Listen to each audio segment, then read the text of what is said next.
Welcome to FreightWaves Today. I am Craig Fuller here with Julie Vandekamp. We are on a Tuesday roll. We've got so much to talk about.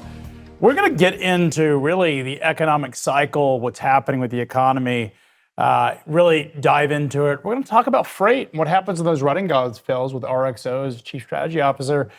Talk about LTL consolidation, truckload consolidation, really something that is top of mind as capacity tightens. And we're going to get into the auto transportation business with Cox Automotive, central dispatch operations. So, Julie, when I look at all of these stories that we keep reporting at FreightWaves, the ones that keep breaking the site in terms of traffic are all this fraud. I mean, every day there's just so much happening in terms of these fraud stories. Yeah, and I feel like every day it's a new angle. We certainly talked yesterday about the brazenness and the violence. That one was, by the way, that one is absolutely made for Hollywood. Like the fact that the bump, these drivers. There's still a question that isn't clear to me on whether the drivers were in on it or did they kind of get rerouted. I don't know that I understand exactly whether or not they. That wasn't clear to me. I took it away that you could argue that maybe they weren't, but who knows?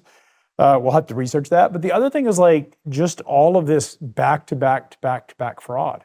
Yeah, and new angles, right? Whether it's some sort of embezzlement or money scheme, or we'll hear about in the headlines today, organized crime that Armenian authorities got involved in to help shut down. But it is crazy the level of organization, right? That it goes from just super brazen and violent, like just showing up with a gun and stealing the freight, to also incredibly organized, turning the money that they got from the stolen goods into crypto, like to try to cover their tracks. Well, there's a lot of organized crime. There's also a lot of unorganized crime in our space, but this space is so attractive for criminals of all sorts of flavors because it's such a big industry. It's so critical to the economy. It's so fragmented. And frankly, law enforcement doesn't have the resources to deal with the issues that keep popping up. And I think that's the thing that we keep talking about is the fact that law enforcement, a lot of this stuff is organized from overseas. It is the responsibility of the FBI to deal with it, but they are so overwhelmed in terms of caseload. And frankly, if it's not big enough and it's not sexy enough, it just doesn't get the attention. Yeah, it feels like it is lacking a coordinated effort.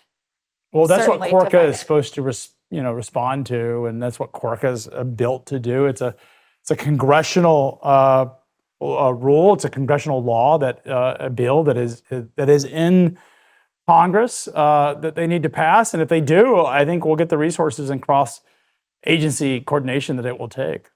Let's get into headlines. We kick things off with a strategic bet on the orchestration layer as national parcel carriers continue to shed unprofitable volume. Last-mile delivery technology company Burke is wagering that enterprise retailers will pay for orchestration software that sits above the growing bench of regional carriers, third-party logistics cross-dock networks, gig courier platforms, and private fleets. FreightWaves reported in July that carrier diversification is eroding the last-mile delivery duopoly, with 55% of retailers now using carriers outside FedEx, UPS, and the U.S. Postal Service, and more than a third actively moving volume away from the two national giants. In one example, home goods brand Caraway cut total parcel costs 20% after its 3PL began shopping every order across a network of regional and national carriers. Alternative carriers moved 2.6 billion parcels last year, up 13%, while UPS and USPS volumes each fell 8.3%. Meanwhile, a messy legal battle in the air cargo sector has officially come to an end. Miami-based charter operator Global Crossing Airlines has dismissed its breach of contract lawsuit against Ascent Global Logistics, its one-time largest shareholder, and terminated their exclusive brokerage agreement. GlobalX had sued Ascent on June 4th for $30 million in damages, alleging the former investment partner failed to honor an agreement to steer air cargo business its way, and instead assigned charter work to its own USA Jet Airlines subsidiary. The companies announced last week they have ended their 2023 exclusive brokerage agreement, with GlobalX agreeing to payment terms for amounts owed to Ascent.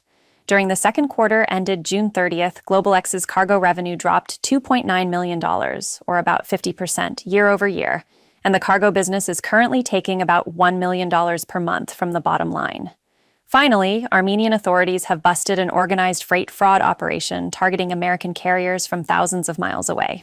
Cyber police in Armenia raided commercial space inside a Yerevan hotel on July 23rd, where suspects allegedly posed as employees of American freight carriers, redirected shipments, sold the goods, and converted proceeds into crypto assets. The Armenian Interior Ministry announced the operation on August 14th, stating that officers from the Criminal Police Cybercrime Department worked alongside the country's investigative committee, conducting a surprise search following an extensive intelligence investigation. The suspects allegedly used specialized computer equipment and software inside the hotel to gain trust from businesses, arranging transportation services, then moved those shipments to different locations instead of completing the intended deliveries. Armenian investigators continue working with unidentified U.S. law enforcement agencies, seeking additional evidence about the organization's methods and searching for similar groups operating within Armenia. You know, Julie, like we were saying earlier in the show, is that these organized crime, Armenian organized criminals have figured out how to penetrate the U.S. supply chain and freight movement, effectively rerouting freight, which double brokering is sort of the classic rule. But, we've also heard situations of drivers pick up the load. It's not really a brokering situation, but the drivers pick up the load and then get rerouted. I mean, that was a normal practice in my day, is that we would contact the driver and be like, the appointment changed. And I understand that happens. And it's probably different when, say, U.S. Express or Knight Swift or Werner's dispatcher makes the change. But how do you deal with that if you're a smaller carrier and you get notified? How does the driver deal with it? Yeah, Unless it's the dispatcher who they're used to speaking to. That's the only way I feel like around it, right? If it's the dispatcher who they know and they're speaking to, could it be a fake AI voice? Spoof the number. It's just a scary situation because who knows where this all goes, right? It's and AI is going to make it so much easier to pretend to be someone, to impersonate someone, to have information about the shipment. And a lot of times, it's organized crime, but there's also inside jobs. I mean, that was the normal thing back in my day, is when you had a big crime, it was sort of there was an insider inside the business that was sort of tipping off. I don't even know if that's required anymore. I mean, and think about how easy it is now, smaller carriers, if they don't have EDI, if they're doing that, to email a load confirmation. If you're not using some sort of fraud prevention software or service, how easy is it to change a PDF now when you change so you send the load con for the carrier to pick it up, and somewhere along the way it gets intercepted and changed? Well, I remember we did a story not too long ago where in transit electronic loads, the drivers were pulling over, and they were pulling a pallet or two off of it, skimming it. Obviously, it's got to be worth that. I mean, you're not going to do that for bottled water, but you would do it for electronics. And then doctoring the freight bills.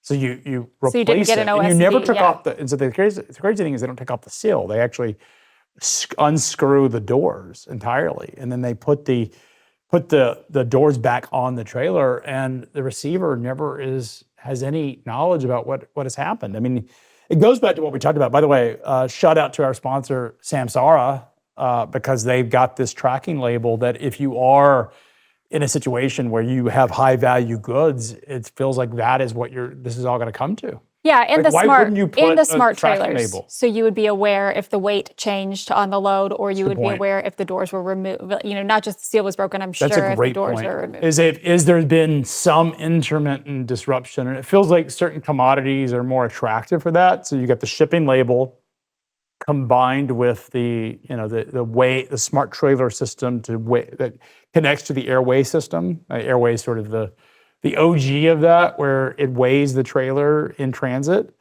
That would tell you a lot about it. And then you also have the door monitoring. You can determine what the doors have been on. But here's what strikes me as interesting is, in every single kind of fraud or crime that's in this space, in any space, is the criminals just get smarter.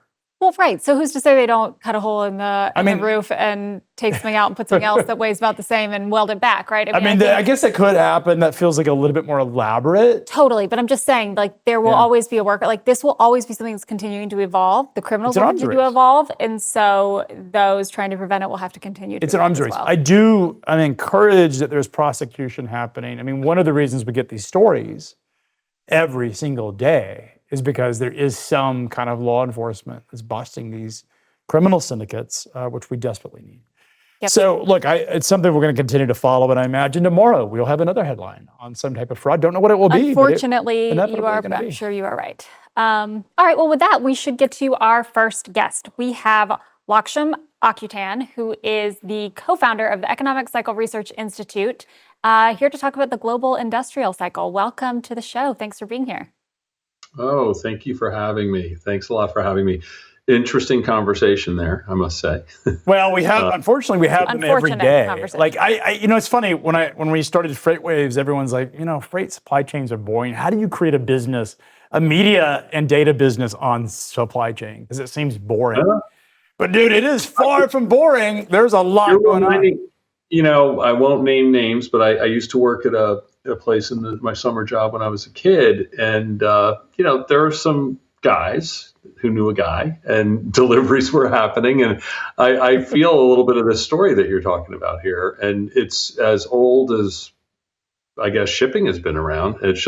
But it happens in new ways as the technology changes, right? Well, it's now far more sophisticated because a lot of it is being perpetrated overseas. These cyber criminals have figured out, it used to be the Nigerian scam. We always get notification that there's $100 million from a Nigerian prince.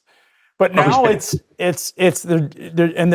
of AI, they're so much more effective. It's like you're just, it's a matter of time before you will be exposed. I mean, that's the reality. Yeah, no, it's a bit of an arms race. But like you said, law enforcement is pretty good. I've been on that end of it too and seen what they've done, and they're in there fighting. So well, they're not as good as they should be, and I don't think it's their fault. We had a fraud conference a couple of months ago. We had the FBI in, federal government and FBI, and look, the reality is they don't have the resources to go after all of these crimes, and that's the volume is too big.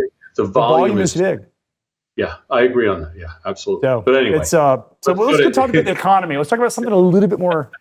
Call it more interesting, but certainly maybe not as depressing as fraud and the fact that stuff keeps piling up. So we talk about business coming in the door. That's what we want to talk about, more or less. So what are you seeing right now that's sort of top of mind? Well, I was really excited to talk with you because in looking at the macroeconomy, kind of the backbone, the bellwether cyclical component, which is where we do a lot of interesting research, is on the industrial sector, the goods sector. So trade and moving things around, moving goods, either wherever they are on the supply chain. They could be early on goods, middle of the supply chain, or right at the end before you give it to the consumer. That's all super cyclical. And depending on where you are in the supply chain, the cycle gets a little bigger or a little softer. And right now, you're still in this upturn that we called almost 2 years ago. It's been kind of moving to the upside. So you've had a little bit of the wind at your back. I think that's starting to get a little old now. And you think that the recovery is actually slowing down? Well, I think it's time to. In the words, we sometimes look for quotes of notable figures, and JFK once said, "The time to repair the roof is when the sun is shining." And so, I would say there's nothing right here. So far, so good. But there are clouds on the horizon. A slowdown in industrial activity, both in the U.S. and globally, because these are kind of linked up cycles internationally, is on the horizon. So it's a slowdown. It's not the end of the world. It could be annoying if you were anticipating more demand growth to accelerate. It's probably not going to do that. It's going to top out. And it's even more annoying when prices for like just running your business haven't eased yet. Those are still sticky into the upside. So if your demand growth is slowing a bit and your prices of delivering your business are still sticky, your margins get squeezed. Nobody likes that. I think we have to prepare for that in the coming quarters. So what do you guys do differently than other macro forecasters? It seems like your index moves ahead of the PMI as a leading indicator of some of those. You called the upturn, significantly before it happened. So how do you look at this differently? What are the things you're taking into account?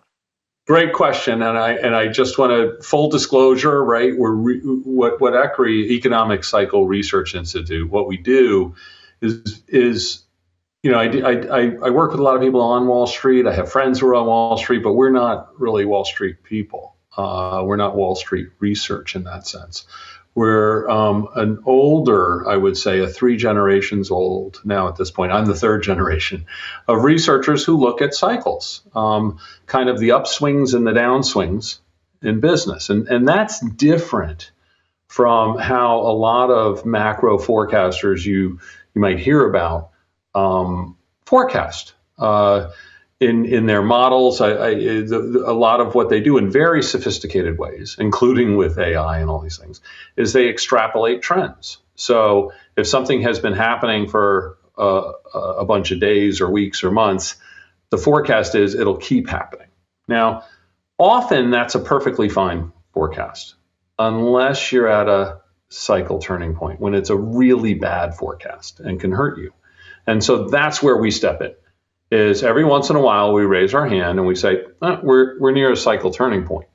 And what I'm sharing today is that, I think that there's this growth that's been running up for well over a year, almost 2 years, it's topping out and it's going to decelerate. You'll still be growing, but you'll decelerate. And these indicators you asked about, they have we have so many leading indexes and they're quite interesting. I've been tracking them for decades now.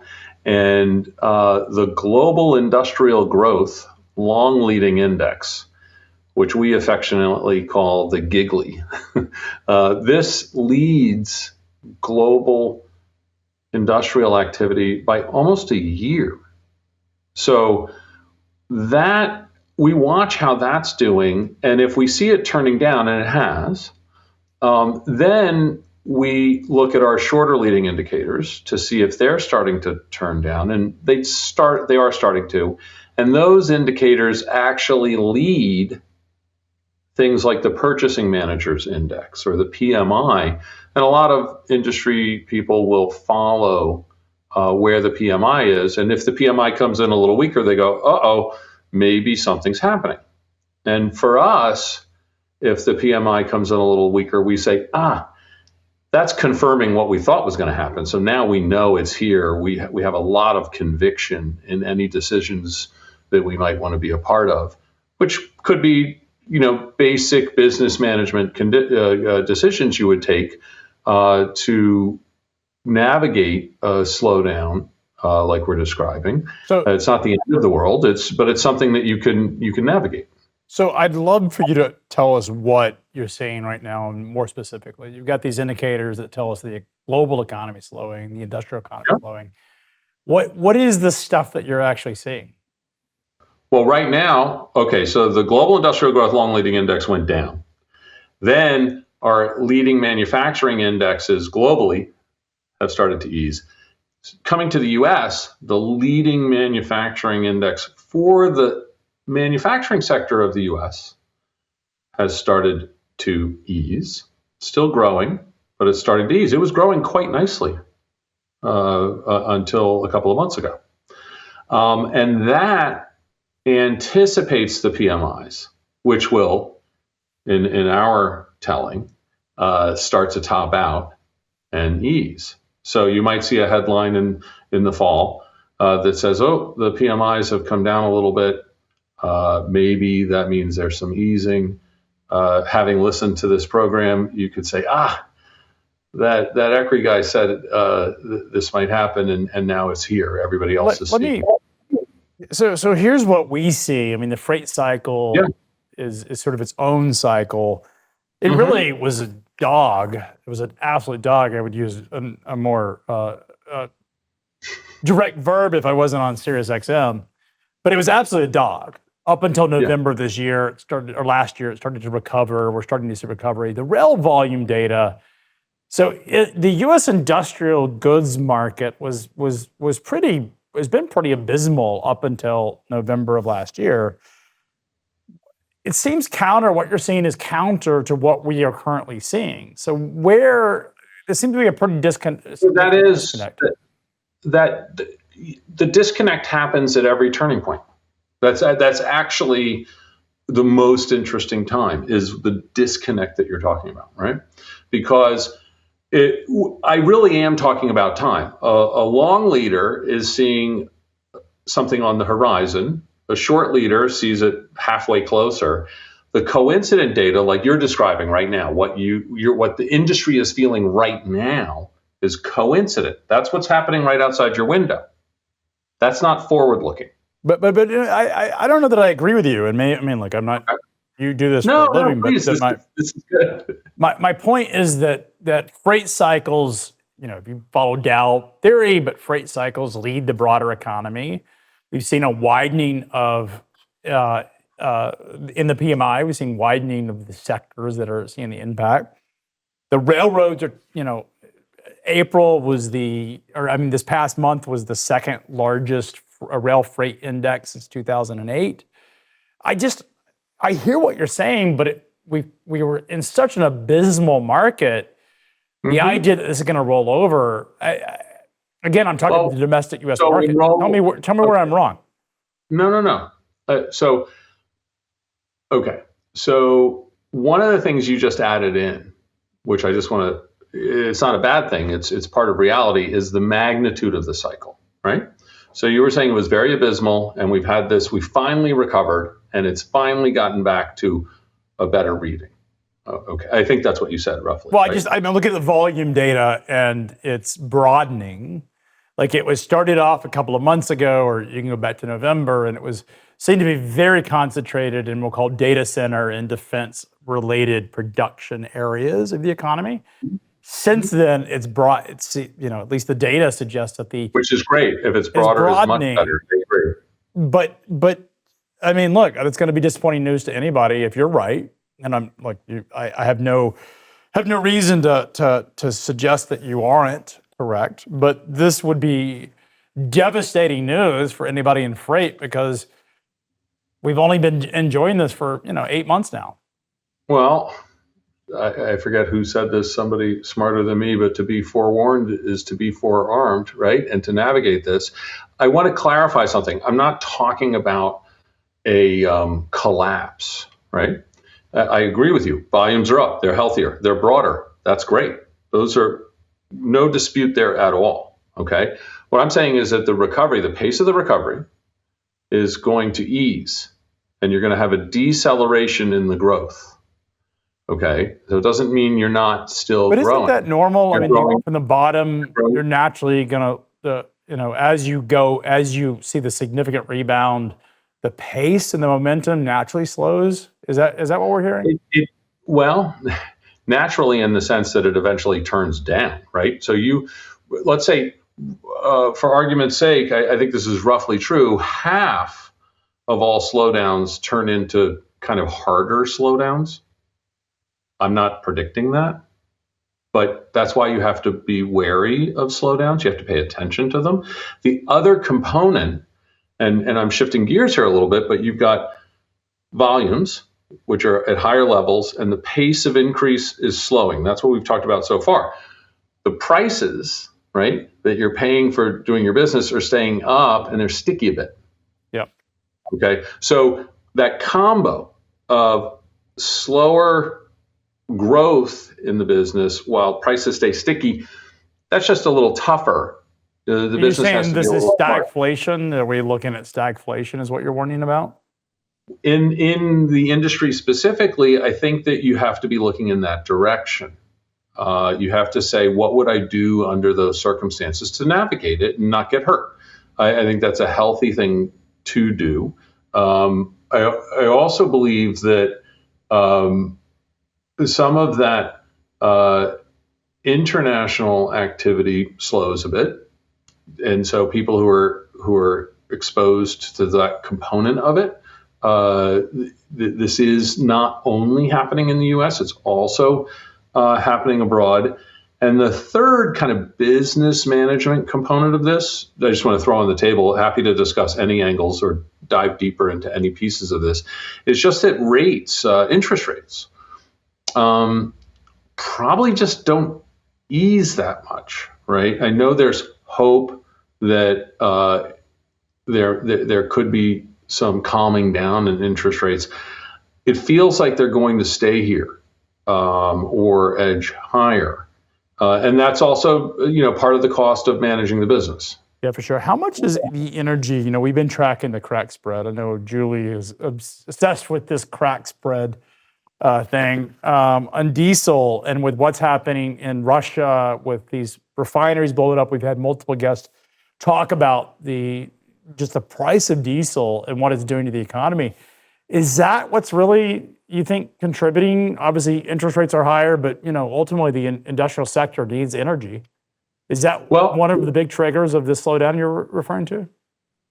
I don't think it's the trigger, no, because the antecedents, the things that were starting this slowdown, happened before those events.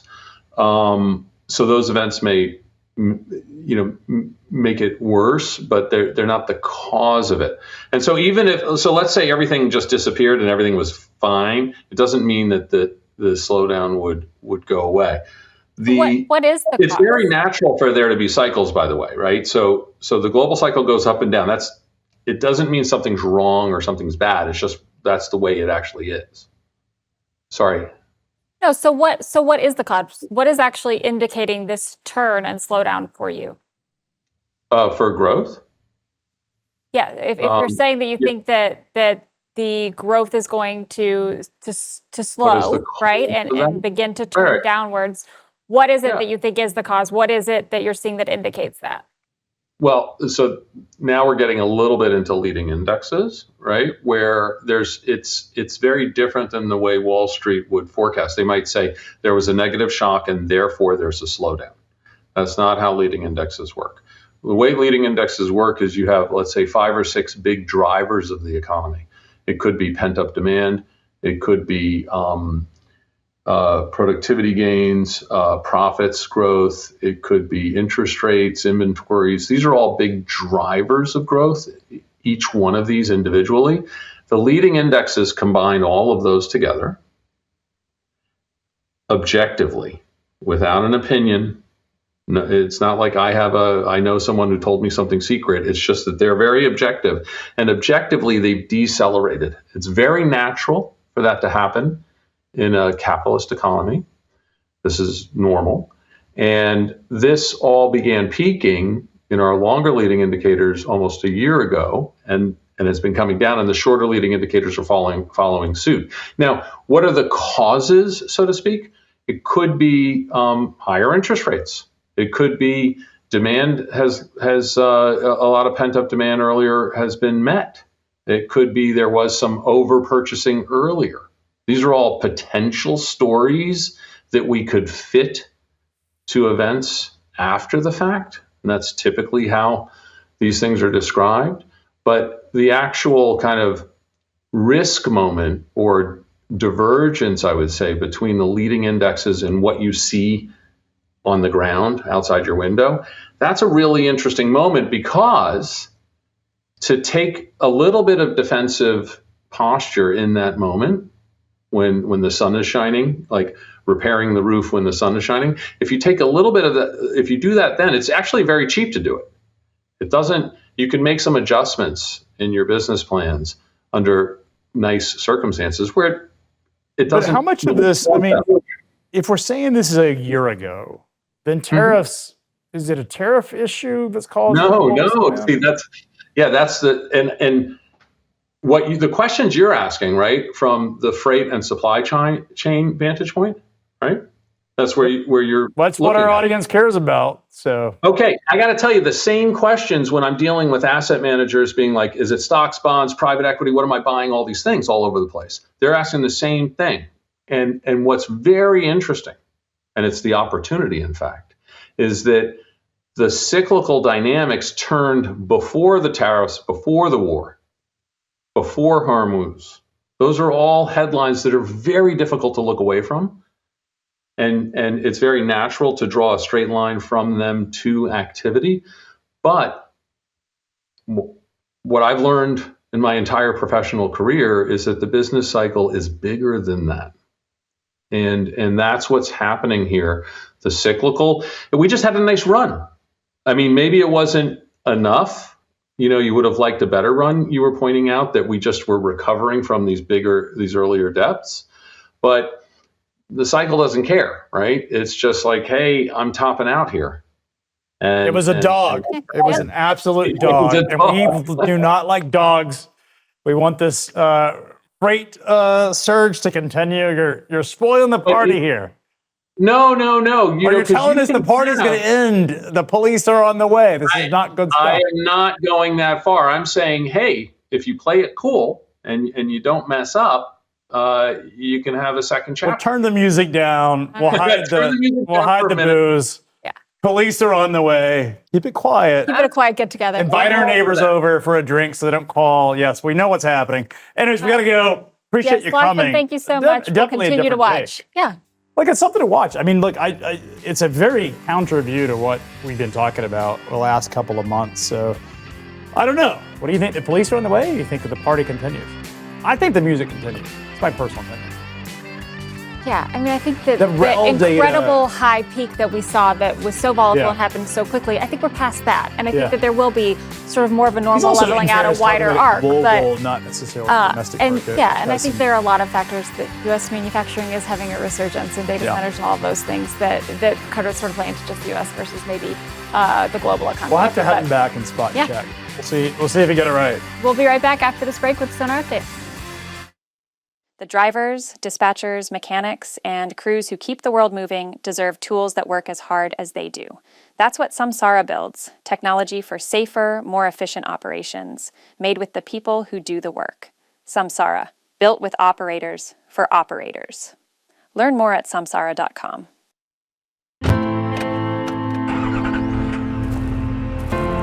The world doesn't wait, so neither do they. Wheels on the interstate, boots on the site, hands on the shipment. We build for the world out here, and we build it with the people who live it. Ideas from the field, made real by world-class R&D, to keep the operation sharp, the front lines safe, and the world moving.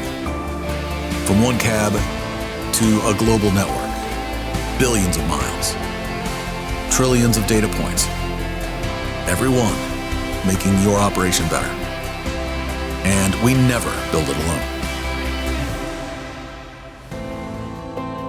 Samsara, built with operators.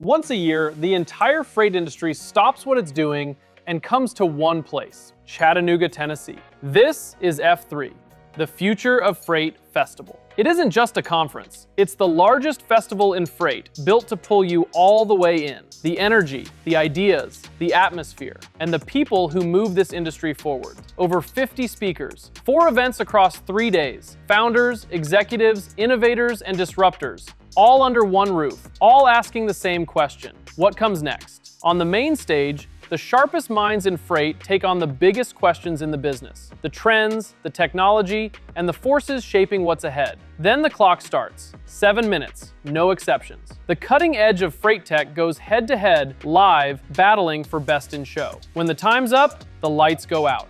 And in between, the conversations that don't happen anywhere else. The connections that change the trajectory of your business. The relationships you'll carry long after you leave. Because when the sessions end, the festival begins. Live entertainment, unforgettable experiences, a celebration of the world of freight, and an energy you won't find at any other event in the industry. The leaders you need, the access you won't get anywhere else. This is where knowledge is shared, where deals get done, where the future of freight gets decided. F3, Future of Freight Festival, October 27th and 28th. The Signal, Chattanooga, Tennessee. We'll see you there. Register now at live.freightwaves.com.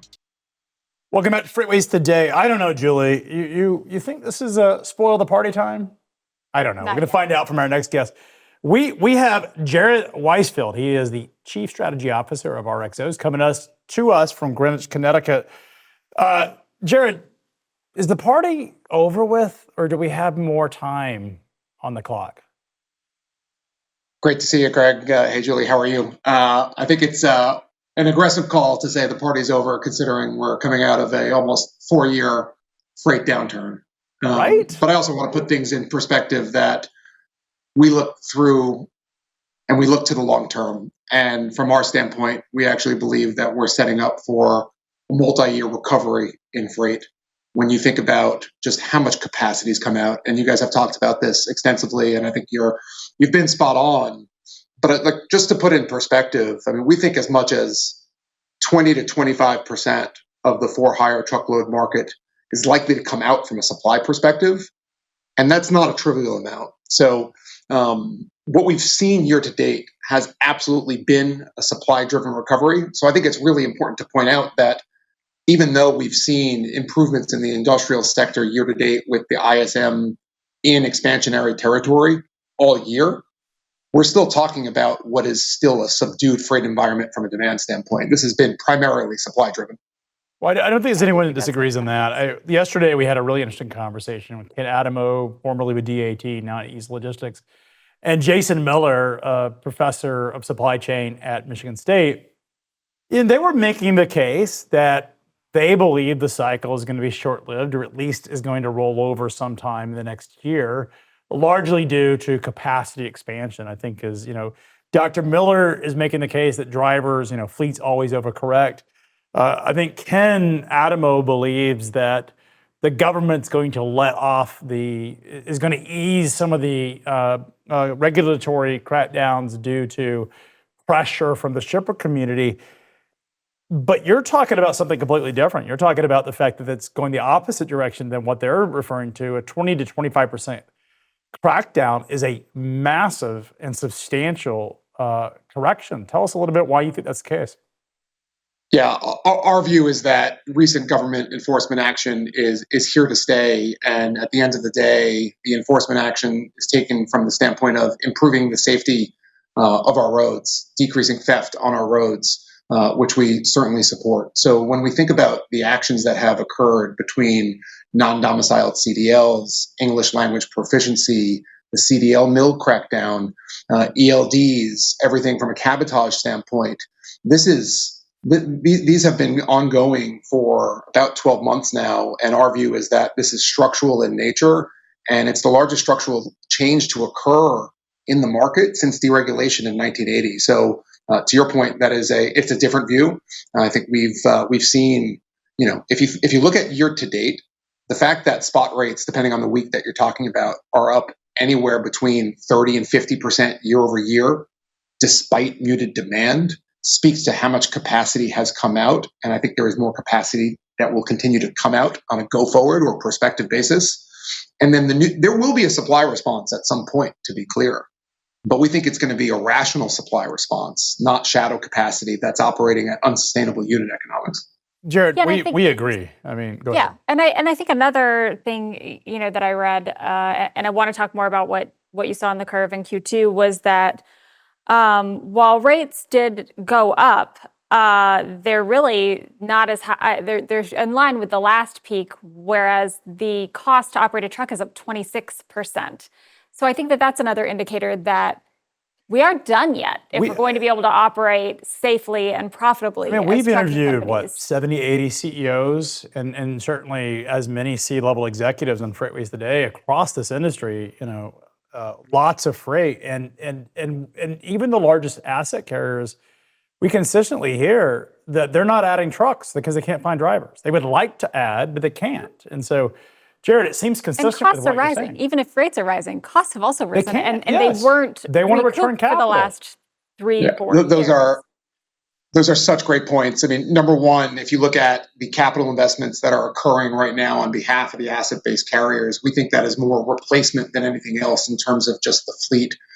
So very much agree in terms of the issue is, are there actual bodies to go into the trucks as you think about just the current supply-demand balance? And the reality is, right, I mean, you talk about where, and Julie, it's such a great point, you look at from a few years ago, even though all-in rates, including fuel, eclipsed or were in parity with where we were in the first half of 2022, the operating costs were up, we'll call it 26%. You think about insurance, tires, maintenance. These are all going higher and they're structural in nature. And ultimately, the industry needs to it needs to deal with those higher operating costs, and it will come in the form of higher rates over time.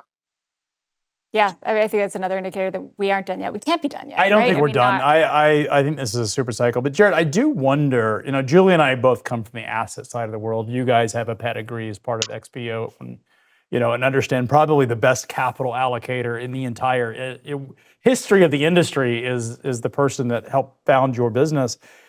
Do you think the reason that a lot of the sort of prognostication about cycles and the fact that this is going to be short-lived, do you think a lot of that has to do with the fact that the perspective is not from people who are allocating capital? They don't understand the need to return capital. Do you think it's driving some of this, or do you think it's just we're so burned so often that we have gotten it wrong during the recovery and these multiple sort of head fakes that's driving some of it? It just feels like what you're talking about, what we've been talking about, is kind of we're out of sync with some of the other parties around the table. I think the framework in which we need to evaluate cycles needs to fundamentally change when you have a capacity situation that has structurally changed in a way that we haven't really seen in 50 years. So prior cycle analysis, while interesting, may not be completely relevant in the context of a population pool that is structurally lower given recent government actions. So I think that is guiding principle that needs to really be put in perspective. And our view is we're setting up for a multi-year recovery, and the next downturn, whenever it's likely to happen, by definition is likely to be more shallow than what we've seen, not to mention the fact that cost of capital, which we haven't talked about, is just so much higher than the prior cycle. So we think about the ability to invest in new fleets, the ability to start a new brokerage, to start a new carrier. When you look at where the 30-year is right now, and you look at where mortgage rates are at almost 7%, just becomes very difficult in terms of barriers to entry in the industry. I agree with all of this. I think that people are looking at precedent and what has happened in the past and how framework was, but there's been a fundamental change I think regulation what's being missed in and this, new risks. We talked about it yesterday briefly, was the fact that anytime an industry goes from very low regulation, there's like this pendulum of deregulation that happens all across every industry, the banking regulations that we saw, and then some crisis happens. And there's a massive pendulum swing towards more regulation. And I think that's where trucking really is. And frankly, a lot of folks have not seen a regulatory tightening cycle that's happened in trucking since deregulation. And it feels new and it feels unusual. So it's sort of surprising a lot of people. But Jared, I agree with everything you're saying. I find it hard to make the case that we're going to find if we see the government continue to crack down, and it's not just at the federal level, it's happened at the states too, then where are these truck drivers going to come from? And I don't see how we're going to discover a new batch of drivers. Yeah, that's exactly right. And I think it's also important to put in context relative to what your prior guest was saying, even if he's right in terms of potential slowdown in certain sectors of the economy like the industrial, right? From a freight economy standpoint, it's not just about aggregate demand. It's about where that demand is intersecting supply on that curve. And I think year to date has been a great proxy for that because let's be clear, everything we've seen year to date has been very soft from a demand standpoint. You look at overall shipment data, still down year over year every single month for the industry. RXO is outperforming that. We've got some idiosyncratic levers that have been fueling that growth. But the industry is still soft from a demand standpoint. But because so much capacity has come out, despite that, we're still dealing with, and I was looking even on Sonar data this morning, I mean, even though it's come down versus, call it July 4th highs, industry tender rejections are still at 13%, multi-year highs. And it just speaks to the fact that we're still in a tighter market than we've been in over the last few years. And it's not because of demand, it's because of supply. Yeah, no, I agree with everything you're saying. I mean, you look here at the data, 13.5% is where we're trending above. And we have it, but you have what they're called normal seasonality, just at a much elevated level. And it's interesting because there have been some folks, X is such a cesspool of opinion in some ways, even though I am a prolific X user. The reality is that a lot of people have gotten nervous about the lack of momentum in the market, and they're like, this is down. I think we're just so burned from the brutality of the Great Freight Recession that it's hard to believe that this could go on longer. And I think it's driving a lot of the sort of, the cheap seat paranoia that's out there. Well, I think you also got to be careful. I mean, to your point, I mean, July and the early part of August are notoriously soft just from a seasonality perspective. I mean, you look at any given month in the calendar year, I mean, I think January and February and July are the 10th, 11th, and 12th best freight month of the year, right? So put things in perspective, right? It's seasonally weak. We used to always say, now January is different because of sort of returns and gift card season that's changed January, but it used to be, you lost money in trucking in January and February, and then you sort of broke even in July, and then the rest of the months were there. It's sort of shifted now where July and August are kind of pretty weak. I think have always been historically weak, but feels like it's even weaker relative to what it's been, a lot of because supply chains are more orderly than they used to be, where companies would plan and particularly take advantage of cheaper freight to move a lot of that freight. What do you think in terms of the second half, in terms of peak season? We have different opinions on here about whether there's going to be a super strong peak season or whether it's a lot of the inventory is already moving across the country and therefore it's not going to be as much peak. What are you thinking?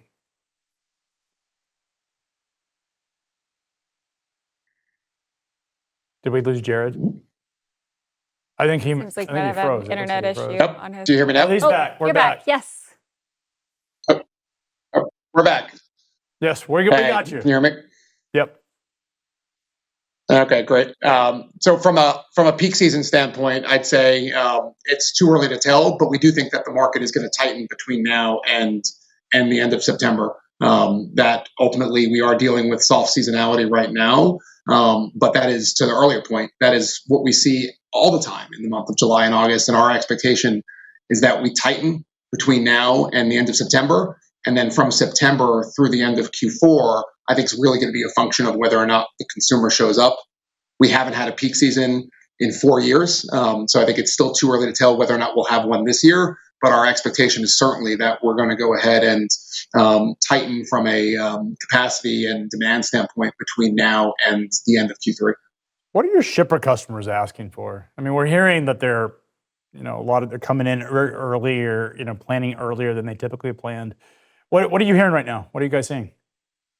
I will say the most interesting thing that we're hearing from shippers right now is that shippers want to be doing business with large-scale providers of transportation. In the context of everything we've been talking about here today, Greg and Julie, with respect to federal enforcement actions, et cetera, are they dealing with a carrier, with a large-scale broker like an RXO that has the ability to go ahead and have the best technology that's out there, the ability to source capacity? We've got 120,000 plus carriers.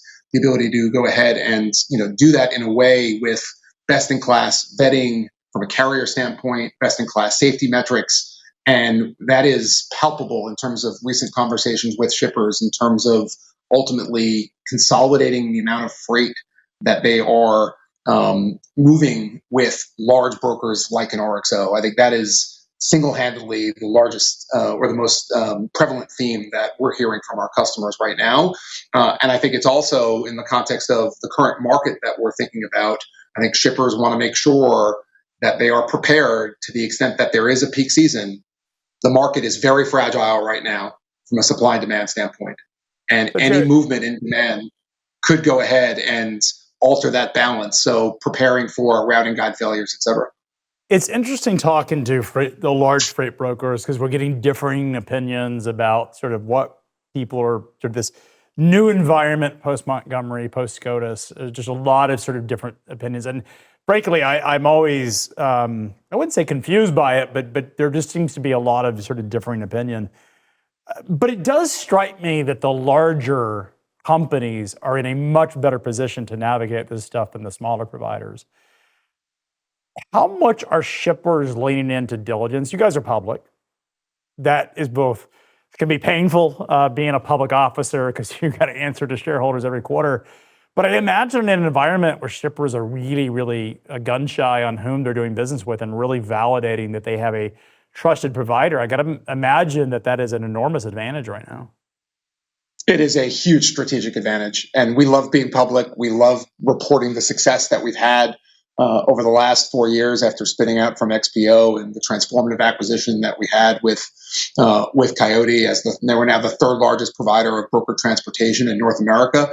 And that is Craig, you are spot on. It is an enormous strategic advantage having access to such a huge carrier base, having access to a strong balance sheet with significant liquidity, with the ability to go ahead and leverage our technology. We spend so much a year on technology, on leading edge AI, and doing that all with a best-in-class safety rating and carrier compliance program. In today's world, post-Montgomery, that is a huge strategic advantage. And when we think about the composition of the brokerage market, right now about the top 10 brokers represent about half the market. We think longer term, that's going to be, maybe top 5 represent, more than half. So we think about the ability for the industry to consolidate longer term, organically and inorganically. And we think that ultimately shippers are going to help facilitate that consolidation because they are going to want to do business with the larger brokers. Yeah, I agree with that. I mean, I would certainly be hedging my bets, I guess, as to say, and ensuring that I am partnered with people who can stand up with me, right? Do you think you would have cared 3 years ago as much? I don't think so. No. Because why would I? I mean, 3 years ago, why would it matter? If you're a large public shipper, you're worried about your name being reputation risk, right? But that's it. Now you're worried about the company continuing to. I mean, you don't want your freight stranded, and you don't want it. And so I don't know. It feels like if I'm. I was in financial services, and we went through the ringer, and we would get to the CFO, and we were we're a small company. You get to the CFO, and he's got to choose between Bank of America, Wells Fargo, and this tiny company called TransGuard, who had a great product. We would always get knocked out because they buy the parties that they trust. They can look through the financial statements, being a public company, that they just, no matter how much value we described, it didn't matter when it came to a CFO. They wanted to know that the company was going to be around.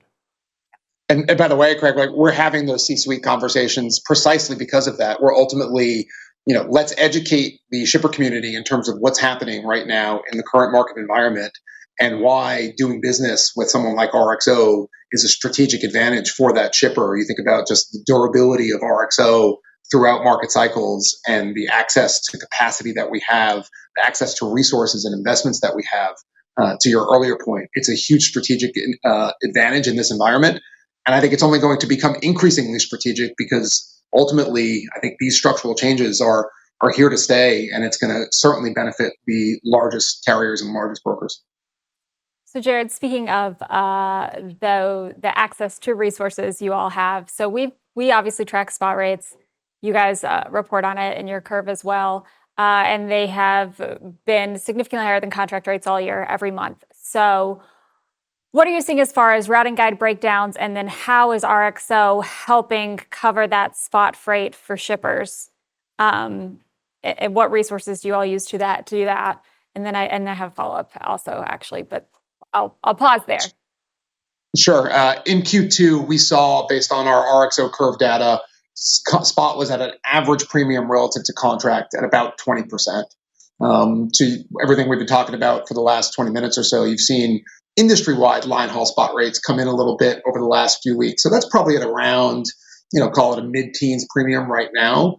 And ultimately, what did that lead to in the overall industry? I mean, I think your own tender rejections from a Sonar standpoint reached as high as 17 to 18% around July 4th. You started to see routing guide failures for the industry.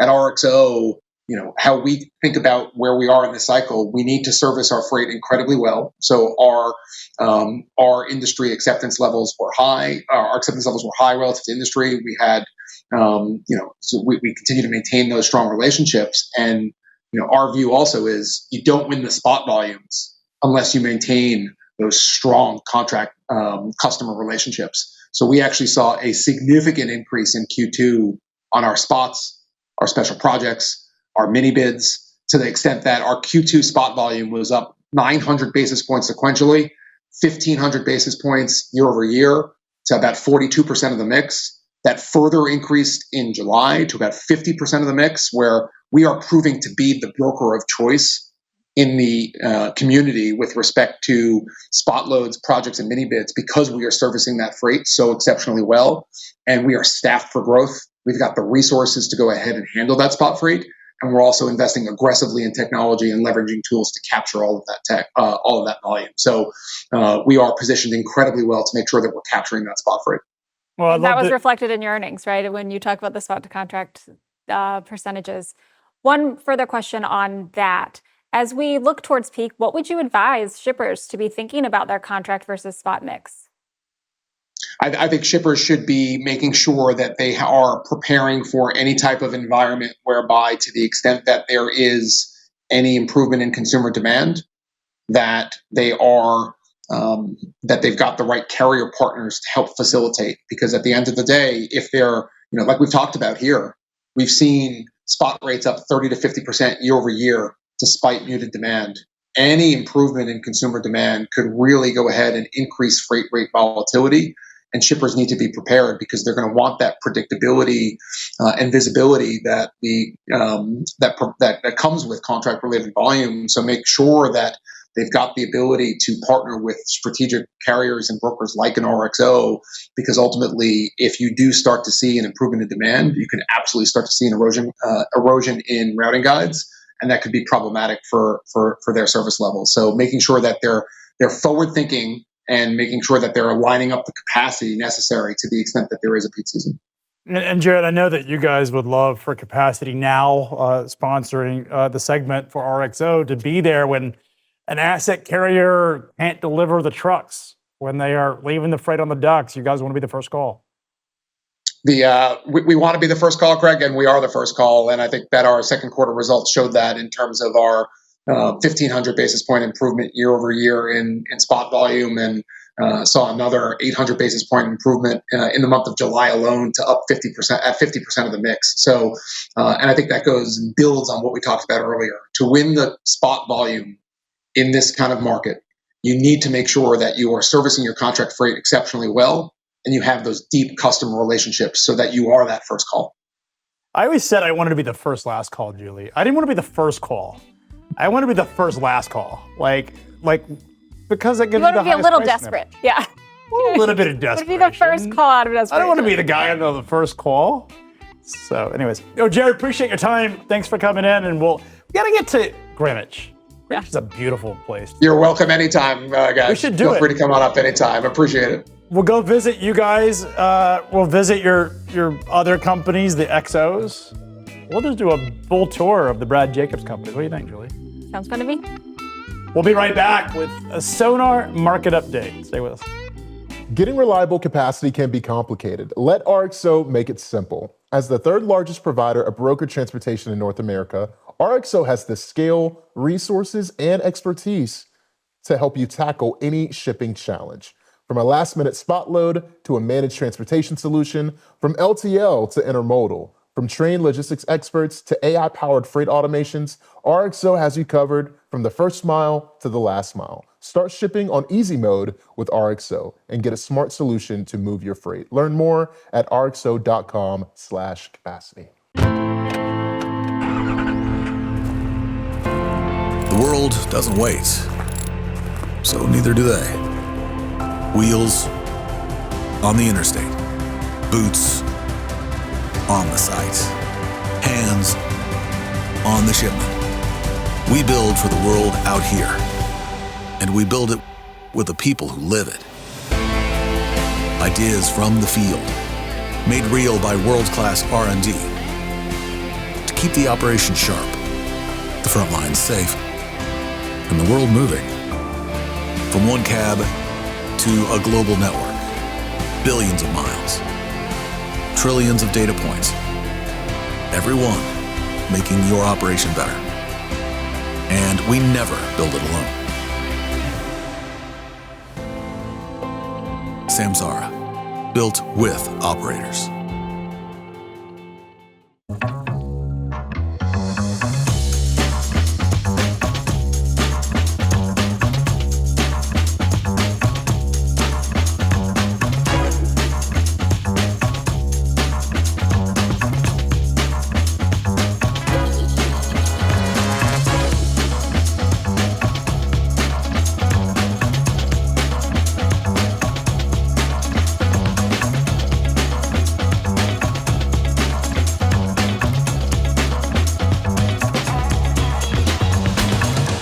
Once a year, the entire freight industry stops what it's doing and comes to one place, Chattanooga, Tennessee. This is F3, the Future of Freight Festival. It isn't just a conference, it's the largest festival in freight, built to pull you all the way in. The energy, the ideas, the atmosphere, and the people who move this industry forward. Over 50 speakers, 4 events across 3 days, founders, executives, innovators, and disruptors, all under one roof, all asking the same question: what comes next? On the main stage, the sharpest minds in freight take on the biggest questions in the business, the trends, the technology, and the forces shaping what's ahead. Then the clock starts, 7 minutes, no exceptions. The cutting edge of freight tech goes head to head, live, battling for best in show. When the time's up, the lights go out.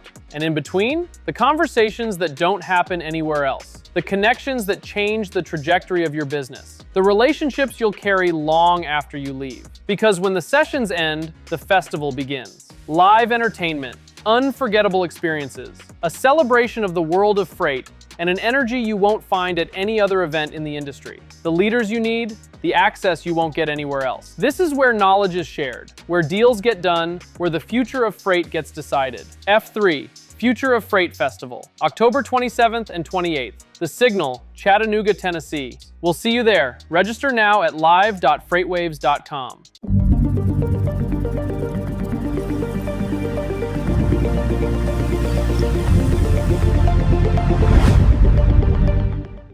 All right, Julie, it's been a great show so far, but I got to ask, we've had 2 different perspectives. We had one who believed that the cycle is rolling over.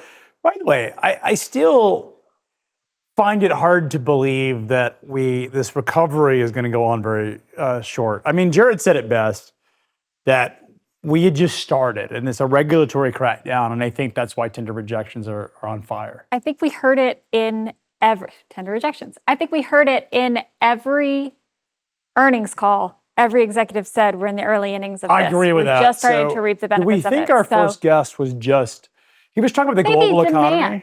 And I feel like isn't going to pick up, but I don't think that brings capacity back into the market. I think you've got this long-term cycle. Look, we're at 13.5%, is where we're at today. We're well above where we have been, certainly year over year. This is a soft season. I think Jared said it best, this is kind of a time of year when things are naturally soft. And look, we have a lot of opportunity for momentum going into the second half or going into September past Labor Day. Anything that you really are thinking about or watching? No, I mean, I just think that we need to continue to, I think people are a little bit worried about this bit of a downtick, even though it is But seasonal. Look at where we were and then I think ago. we need to remember where we've been the last 3 years, and then you feel better about everything. Right. I was not used to having nice things. It feels like a little bit of a party, maybe a little bit of a hangover, got a headache. We're going to go back and party again, right? Don't you think? And I think the same with spot rates. Spot rates. Spot rates follow tender rejections. We've seen this. Peaked, we're at 13.3. Remember, if we were here, go back a year ago. Look at where we were a year ago in that 240 ish range, 240, 250, we would have murdered for that, right? Absolutely. So Yes. why is everyone like not feeling It's all that point of reference. momentum, When right? you walk out of the door, if we went outside tomorrow and it was 80 degrees, we'd be like, oh, this is beautiful. It's wonderful compared to it's being, the heat index. But if you went outside and it was 80 degrees on April 1st and it had been 65 the day before, you'd or be like, even it's 45, hot. you'd be like, it's You'd be like, oh my warm, gosh, it's so warm, it hot. I feels think great, it's all that but point of reference, right? We it is, got and I think you're really right. spoiled for a little bit, and I think we all wanted it to continue to go up, right? We but all at some wanted point, it to continue it's going to have to compress. normalize. That doesn't mean expected it's it going to maybe. fall, right? Because point of reference, but to your point, there's nothing to really suggest that this market is capacity is not coming back. I mean, a 20 to 25%, we didn't get into deep with Jared, but a 20 to 25% change in That's capacity massive. is massive. That's the largest number I've heard on that, But by the way. John But Kingston, our energy reporter, who studied the commodity markets his whole life, has talked about it's the incremental barrel of oil that sets the price. And it's just like in trucking, it's the incremental. Travis Kalanick, to quote him, it's all about pricing, right? Strategy and transportation is all about pricing. And I think what we're seeing is that pricing is going to continue. Pricing will find a way. And so when you have a 20 to 25% reduction in capacity, if Jared's correct, and a 26% increase in operating costs, then you're going to see a massive inflationary market in rate and massive continuation of tender rejections happening. It's inevitable at that level. People get caught up in the, hey, I'm reducing 20% capacity, therefore rates must go at 20%. No. It's not that simple.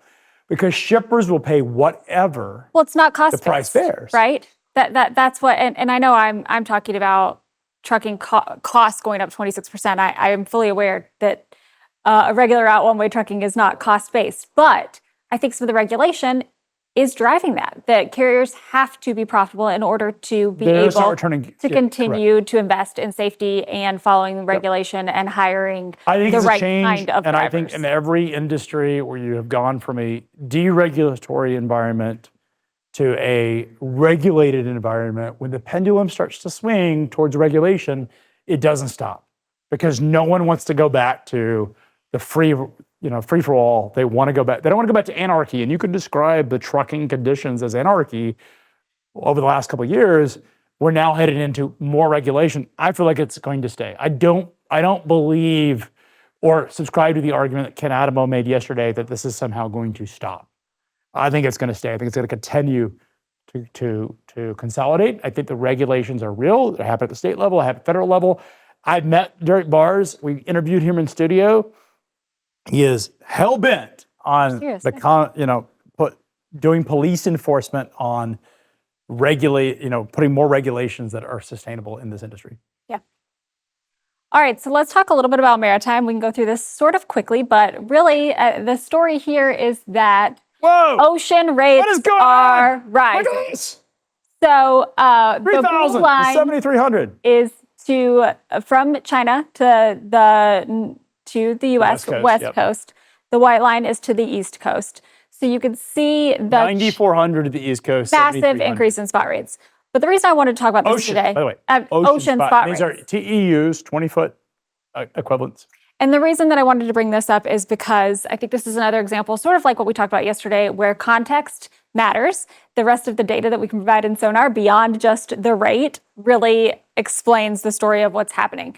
So while these spot rates are up, demand is not. Volumes are not. So if you compare the IOTI China to the US, you can see that the volumes have not gone up. Down 1%. So demand is, like in the trucking market, demand is not what has driven this increase in the ocean carriers. I think a couple of things are going to happen there. It's a very concentrated market. The top 10 carriers have 90% market share. Yep. They have done a number of blank sailings, which means they basically cancel voyages. They slow the ships. One of the classic things that they do is slow the sailing. So it's not being driven by volume, but it's being driven by the ocean containers have an enormous amount of pricing power.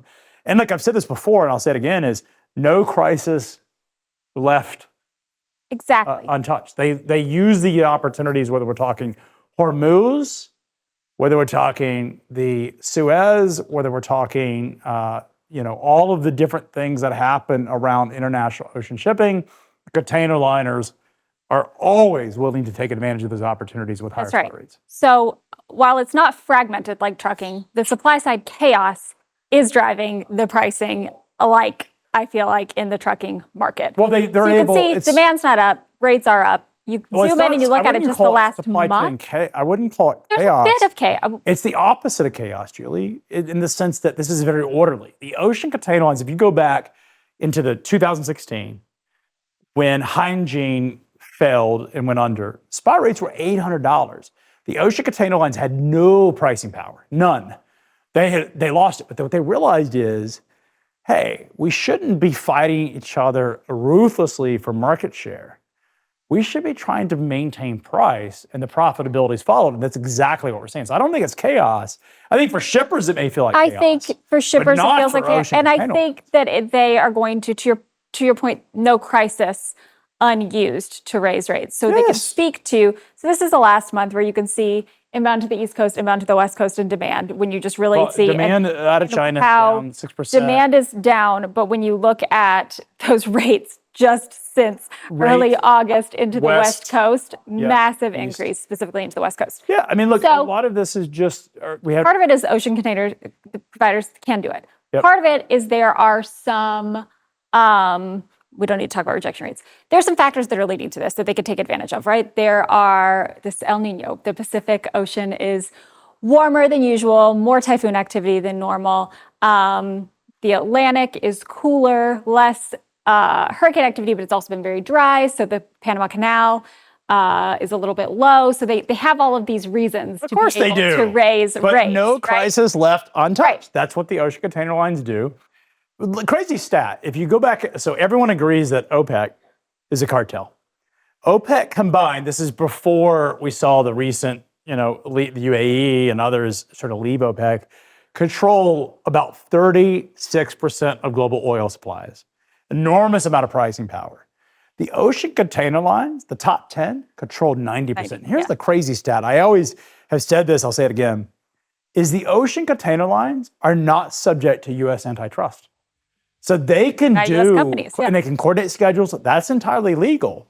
And what they'll do, very much like OPEC, OPEC pulls barrels off the market to control price, or puts barrels on the market to allow for prices to come down.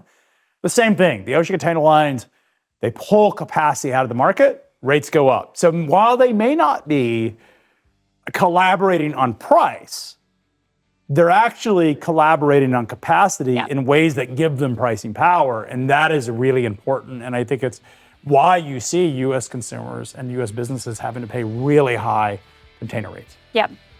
So we can run through these, but the overall point, rejections, not super relevant. The percentages of what's being rejected is not high compared to prior years, even though these rates are going up.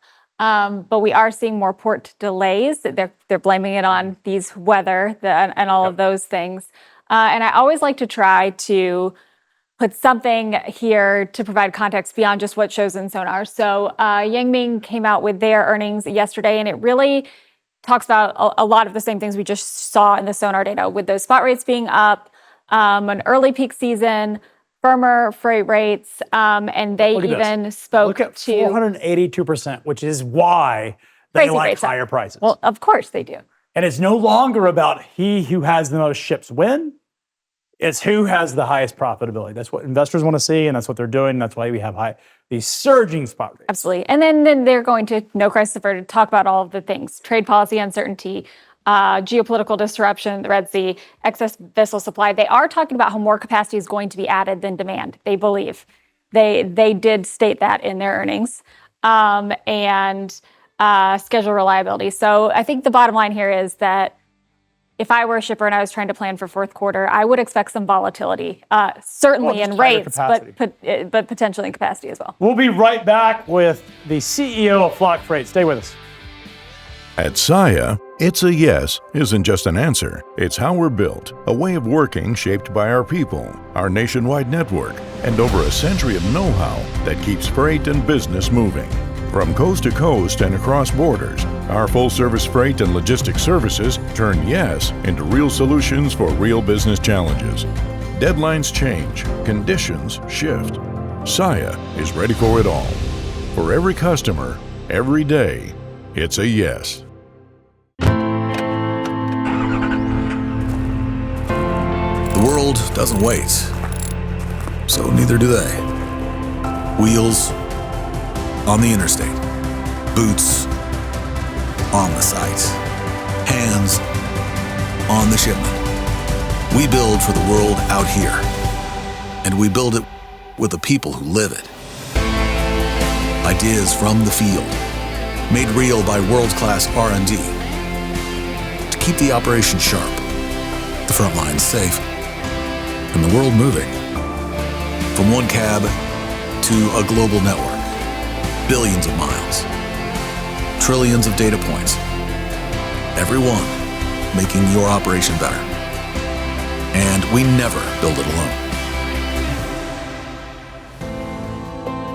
Samsara, built with operators.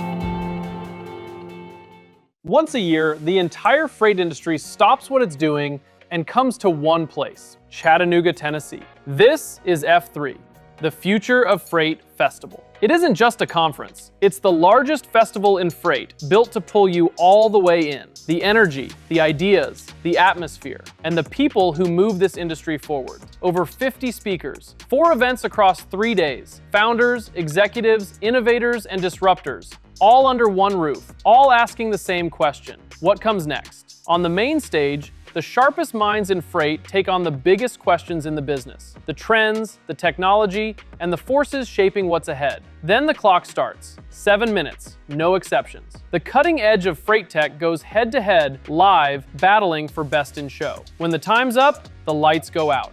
And in between, the conversations that don't happen anywhere else. The connections that change the trajectory of your business. The relationships you'll carry long after you leave. Because when the sessions end, the festival begins. Live entertainment, unforgettable experiences, a celebration of the world of freight, and an energy you won't find at any other event in the industry. The leaders you need, the access you won't get anywhere else. This is where knowledge is shared, where deals get done, where the future of freight gets decided. F3, Future of Freight Festival, October 27th and 28th. The Signal, Chattanooga, Tennessee. We'll see you there. Register now at live.freightwaves.com.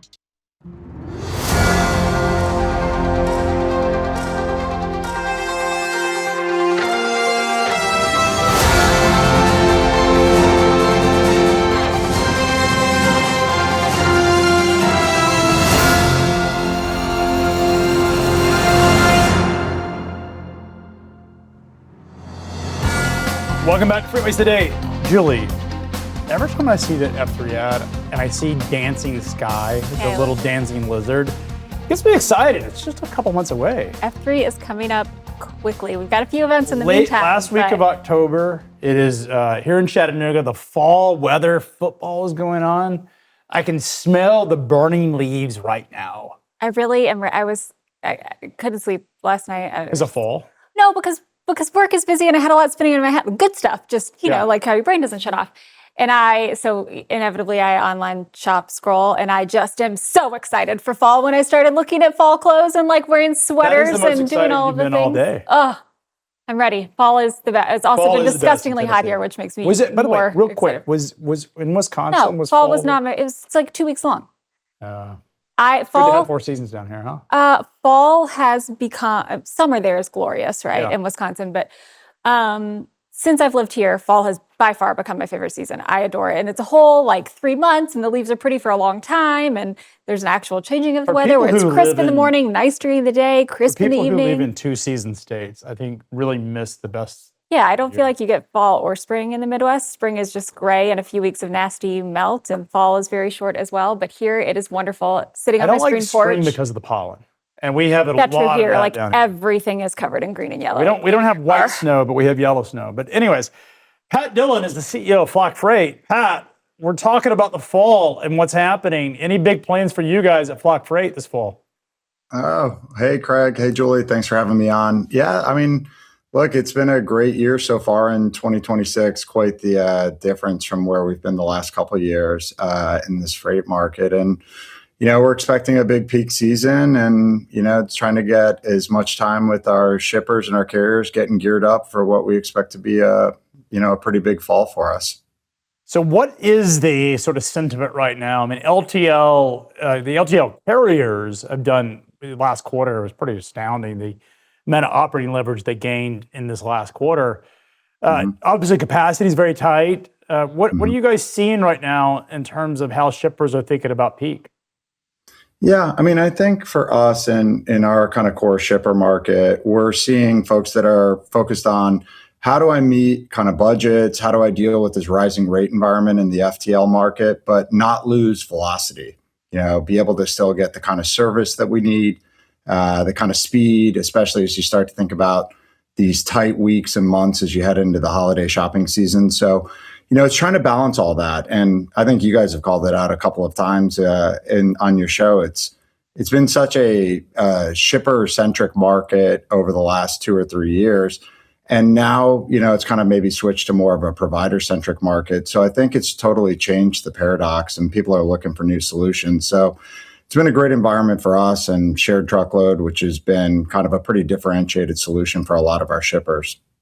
Yeah, so I want to talk a little bit about that. For people who aren't familiar with it, explain what shared truckload is and why right now it's so important with spot rates being up so much this year and people not willing to deadhead or waste space when it's available on a trailer.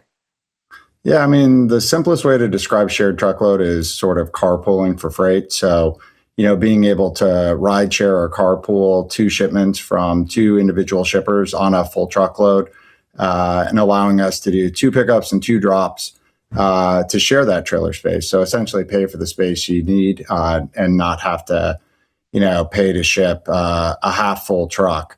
And that's essentially what the entirety of what shared truckload is. So you can imagine over the last couple of years, there hasn't been a big kind of penalty cost for having a half full trailer.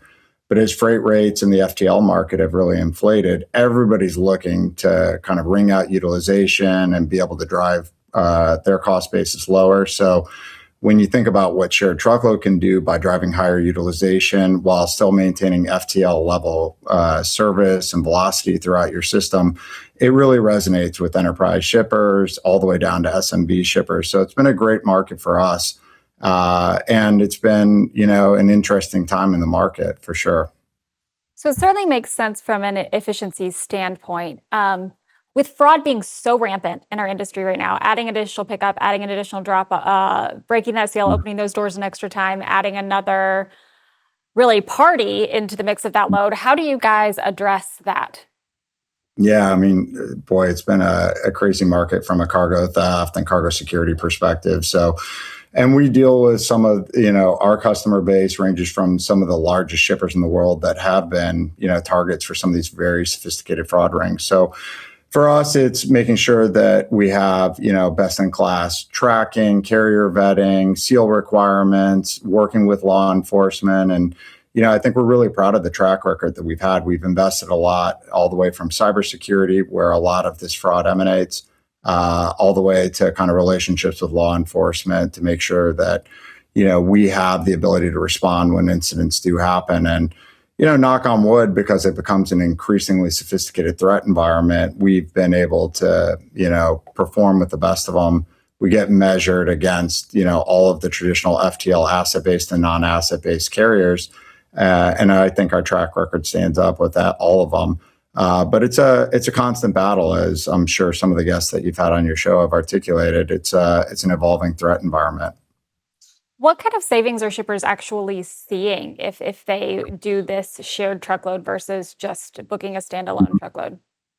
Yeah, I mean, when you think about it, look, we're trying to go after that freight that's the kind of mid-size freight. So somewhere between 10 to 40 linear feet. So you think about that freight that doesn't completely fill up a full truckload, but isn't kind of right in that sweet spot for LTL. And I think a lot of shippers are surprised at just how much of their freight that's kind of running through their FTL routing guide or on their spot board actually fits really into that sweet spot of shared truckload.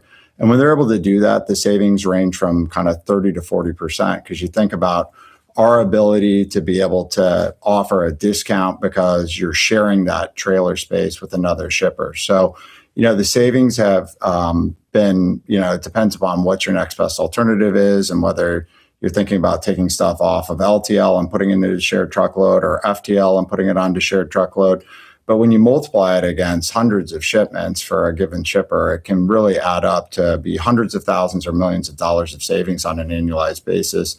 And I think the thing that we're most proud of is that when we look at our enterprise shippers, the amount of money that they're able to save in year one only grows when you go into year two, year three of these relationships. And that allows us to have very sticky relationships. It speaks to the strength of the service that we have with our customers and seeing that savings rate multiply across a bigger and bigger part of their network. So Pat, I got to ask, you came to Flock Freight from TuSimple. Mm-hmm. You were a Morgan Stanley investment banker before TuSimple. Obviously, TuSimple was not TuSimple. Anything but TuSimple. What are your thoughts on sort of the post-mortem on TuSimple? Can you share us any comments on that or thoughts?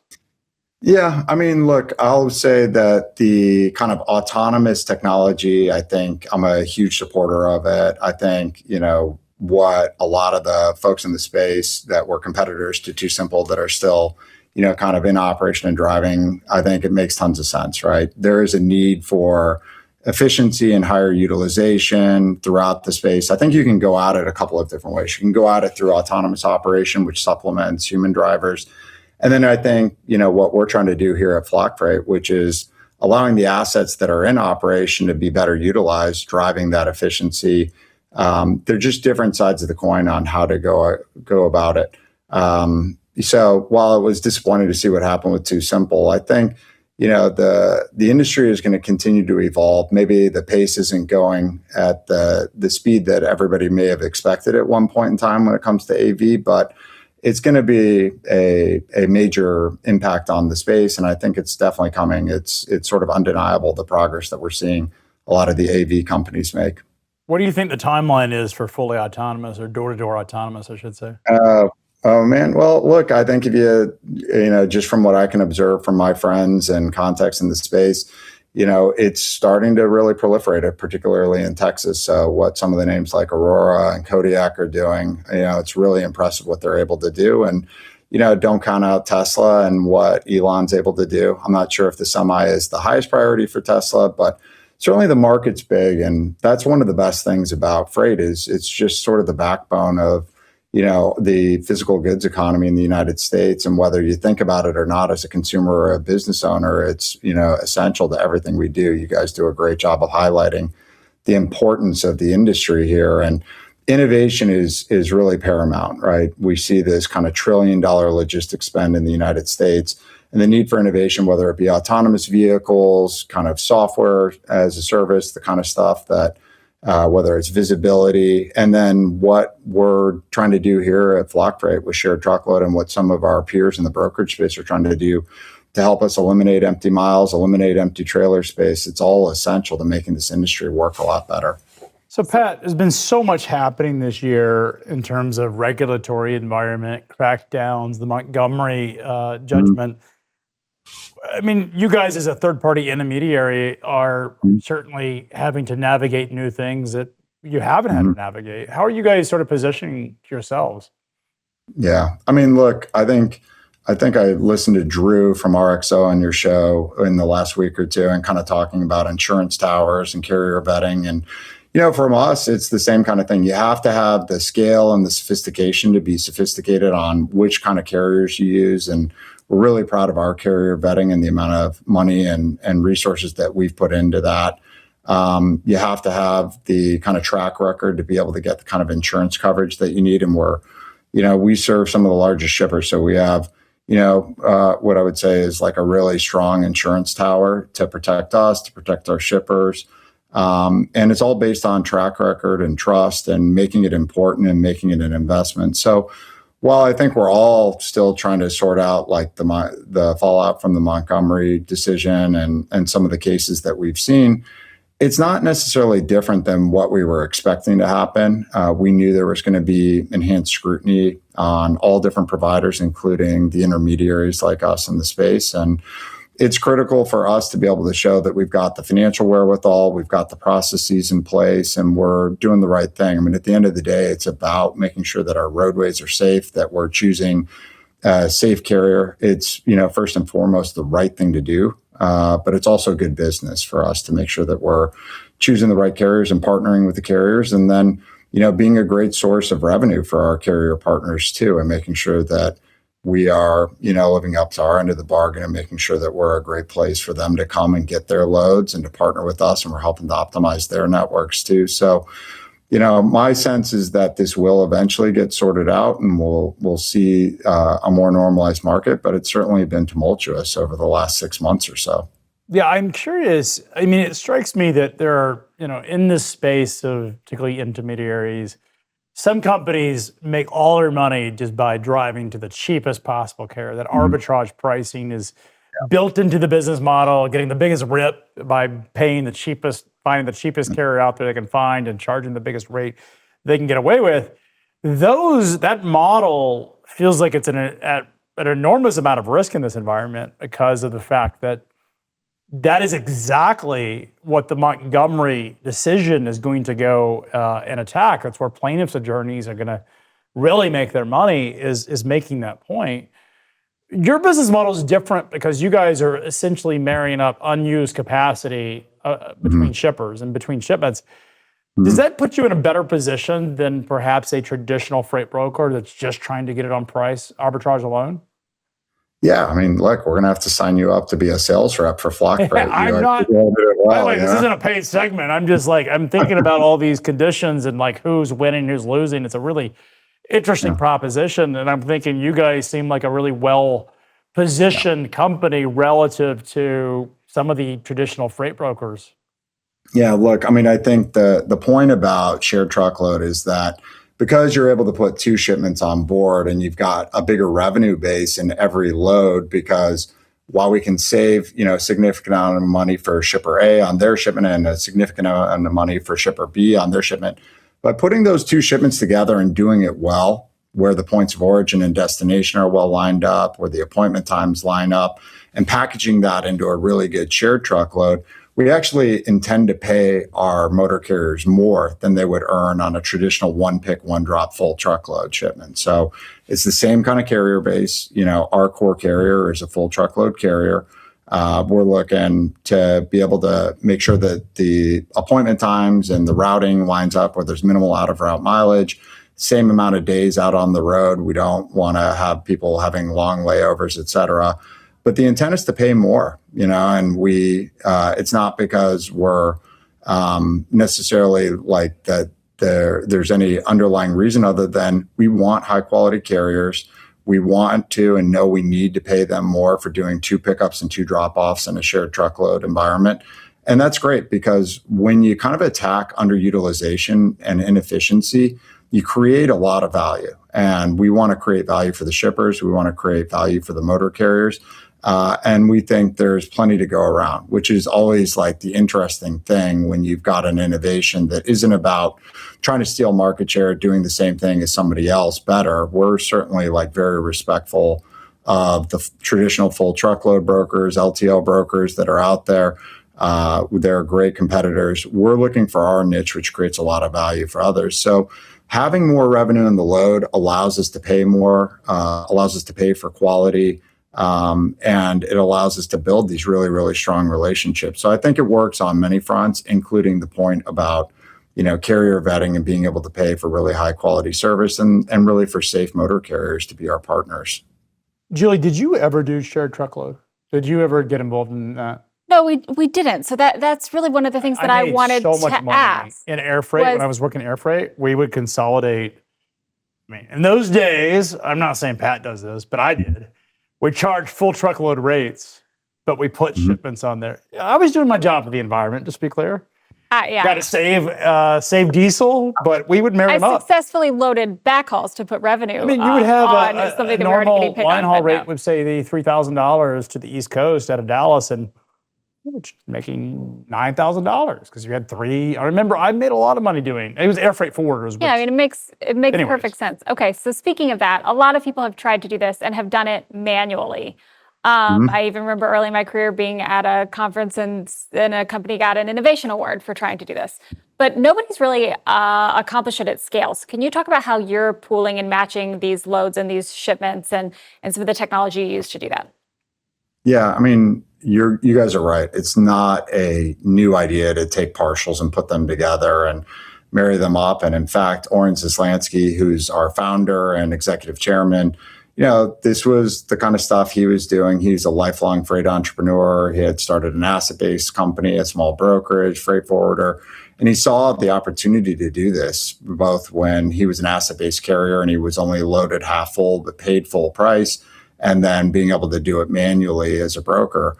But what we do at Flock Freight that's different is we've built the underlying data set and the technology kind of rooted in the vehicle routing problem, operations research. It's sort of a canonical problem in academia. And we've been able to operationalize that. And really it takes different forms. We have thousands of shipments that are partial shipments at any one point in time. And we're constantly re-optimizing across the set to have the lowest cost to move those shipments as shared truckload pools, but also the highest probability of executing those and being able to meet the service requirements. And then we have to be able to take the pricing risk because we don't take a partial shipment, call around, figure out if we can pair it with another shipment. We have to make that bet instantaneously. And we need to do that, whether it's a spot API quote or being able to put shared truckload into a routing guide against, kind of traditional full truckload providers.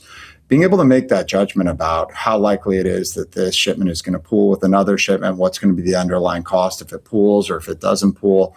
These are all really difficult judgments. They require proprietary data, which we've collected over a decade of operations.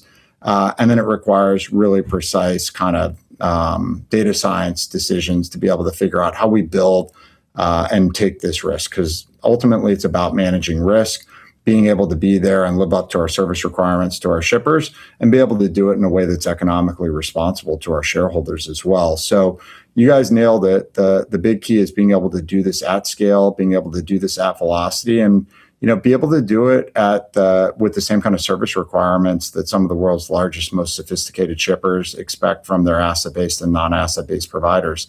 We stand up in a quarterly business review against some of the biggest and best non-asset-based providers and are held to the same standards that they are for a traditional full truckload mode. So having that technology that we've invested over a decade in and put a lot of time and effort in, we're really, really proud of it. And the last point I'll make is we've got just an outstanding team. It's some of the best freight people, folks that have come from world-class brokerages and other companies in the space, and also some of the really world-class technologists, people that come from government research labs, academia, some of the best, and biggest software and technology companies. And marrying that together in a single cohesive culture is the thing that I'm most proud of being, a member of this leadership team and being teammates with so many great flockers. Julie, do you remember a company called Jevic? No. Publicly traded, load to ride. It rings a bell, but I don't know the details. Called the OG. I'm not taking away from Flock's innovation. Pat, do you know of Jevic?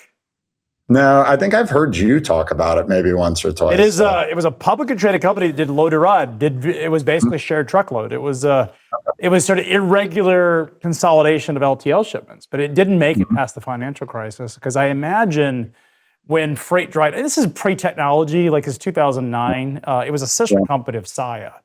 Part of a company called SES. Saia stayed, Jevic went away. But it was, it was doing a lot of the shared ride services back in the, late 2010s. It couldn't survive the financial crisis because volume dried up and their operating cost was so high. I imagine that, but this is pre-AI. I mean, pre-data. I'm sure that, there I was imagine a lot you guys of are in a better matching. position because of the, but I am curious, during the freight recession, how difficult was that for your business model? I mean, think about it. Every shipper is sitting there and they've got their traditional incumbent FTL providers who are giving them lower and lower rates that they haven't seen in a decade and giving them great service. as much as they can sit there and say, oh, the shared truckload thing, it really makes sense, but it's hard to make a switch. So we're really proud of our track record because we were able to grow and have a really nice growth rate, including in 2025 when not a lot of companies were growing, or at least companies in the brokerage space were growing. We were able to grow, but it's hard to make that switch. So it's been a real kind of sea change in 2026, where companies that always thought, this is an interesting idea, I'd like to get around to implementing it. Well, now is the time. So it's been, pretty remarkable to see the kind of trajectory that we've had, especially with some of the enterprise shippers that maybe didn't have the impetus to switch. Now there's a big impetus to figure out how you can put shared truckload. And at the end of the day, it's, you guys have called it out. Many people have tried to do shared truckload at scale, but we're really the only ones that have done it at scale, at velocity. And, getting shippers to change some of their processes, whether it's the TMS setup or their operational flows, to be able to have shared truckload as that third mode of freight transportation, where we kind of sit right in between LTL and FTL, and having that third column for shared truckload, that's really been the game changer for us. So we grinded our way out during the freight recession. It wasn't easy for us, as it wasn't for any other freight brokerage. But, it's definitely a new environment. And when you think about something that can save a shipper 20% or 30% on a shipment, that's really, really enticing and worth the investigation and some of the implementation in this environment that maybe was, a headwind to us in 2024 and 2025. Pat, I know you're a CFO, so you can appreciate what I'm about to say, but I would imagine during the down cycle, the operating leverage worked against you, whereas right now, it is your best friend. You're making so much more money because of the operating leverage of this business. It's got to be brutal, I would imagine, when you depend on these partial shared truckloads during the down cycle, when they can get direct point-to-point truckload for $1 a mile, they're going to do that. I mean, that's the reality. Well, Pat, really appreciate it. Best of luck in the new role. We hope to have you back, and we'll awesome. Bring you back as we talk about holiday peak season, which is coming up. Stay with us. Thanks a lot, guys. I appreciate it.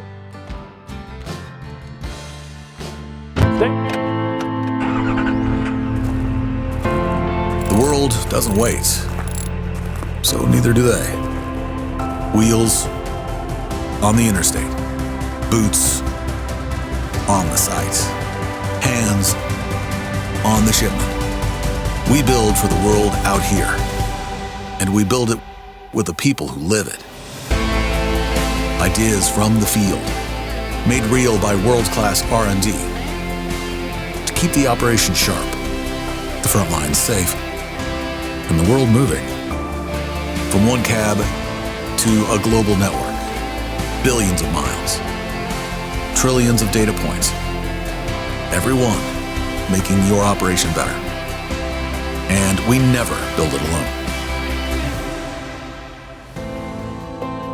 Samsara, built with operators.